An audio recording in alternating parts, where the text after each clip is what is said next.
હમણાં એક પછી એક આવેલા 25 વિક્ષોભના કારણે હવામાનમાં ઠંડક આવી જાય છે, જે આ મોસમ માટે સારા ચિહ્નો ગણી શકાય નહીં. હમણાં જે 25 વિક્ષોભ આવે છે તેની અસર ધીરે ધીરે 24મી માર્ચ સુધી લગભગ ઉત્તર ભારતના ભાગો અને રાજસ્થાનના સરહદના ભાગો અને ઉત્તર ભારતના કેટલાક ભાગોમાં થવાની શક્યતા રહેશે. તેના કારણે ગુજરાતમાં વાદળો આવવાની શક્યતા રહેશે. પરંતુ તારીખ 26મી માર્ચથી એક 25 વિક્ષોભ આવશે, જેની અસર લગભગ 28મી માર્ચ આસપાસ થવાની શક્યતા રહેશે. પરંતુ 29 માર્ચથી એપ્રિલની શરૂઆતમાં જે આવતા 25 વિક્ષોભમાં તેની અસર વધારે થવાની શક્યતા રહેશે, જેના કારણે ગુજરાત સહિત દેશના ભાગોમાં પ્રી મોન્સૂન એક્ટિવિટીનો વરસાદ થવાની શક્યતા રહેશે. અને આ વખતે પવનની ગતિ વધારે છે.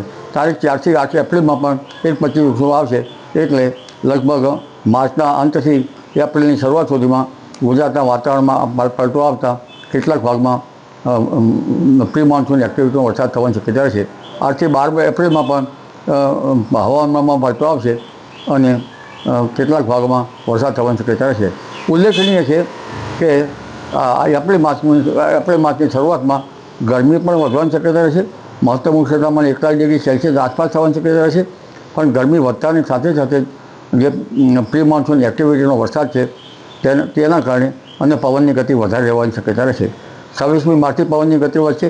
જેમ જેમ એપ્રિલ માસ આવશે તેમ દેશના અંદરના ભાગોમાં 60થી 70 કિલોમીટર પર અવરનો પવન ફૂંકાવાની શક્યતા રહેશે.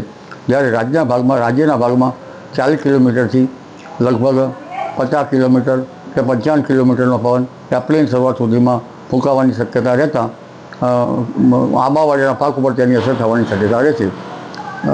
20મી એપ્રિલથી જૂનની શરૂઆત સુધીમાં બંગાળ ઉપસાગરમાં ચક્રવાતો થવાની શક્યતા રહેશે.